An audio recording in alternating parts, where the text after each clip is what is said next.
In the last session, we have discussed the short fiction Leo Tolstoy's Where Love is Goddess and the two concepts humanism and realism. Today, let us discuss the story. The story Where Love is Goddess is a short story about a shoemaker named Martin. The story begins with the background on Martin's life.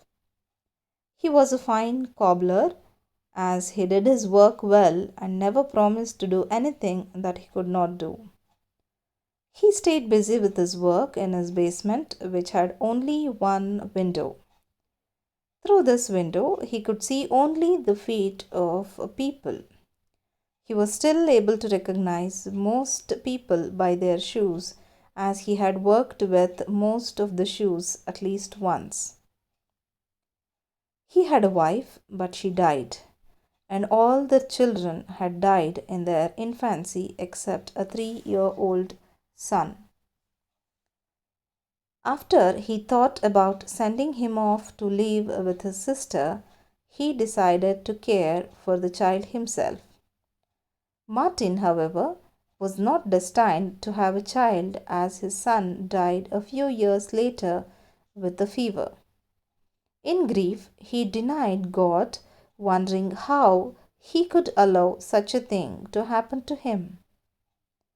One day, a missionary visited Martin, and Martin told him of his hardships. This missionary told Martin that he should live his life for God and not deny him, because God's will is the ultimate deciding factor, as humans we cannot question that. The missionary's words sank deep into Martin. After this encounter, Martin went out and bought a large print testament. So after that, he began to read the Bible. At first, only he used to read it only on holidays, but as he read more and more, it became daily. His life became full with peace and joy.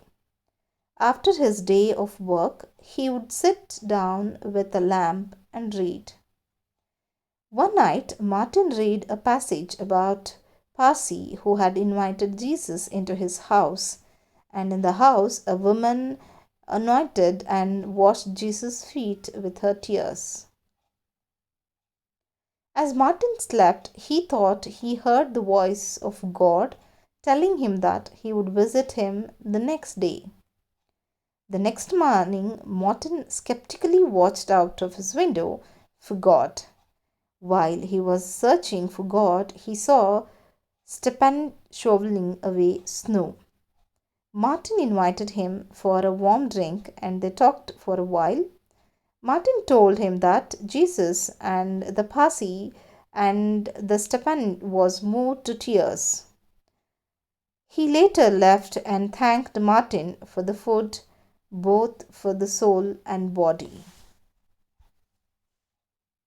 Next, Martin saw a young woman outside with a baby not properly dressed for the cold. He invited her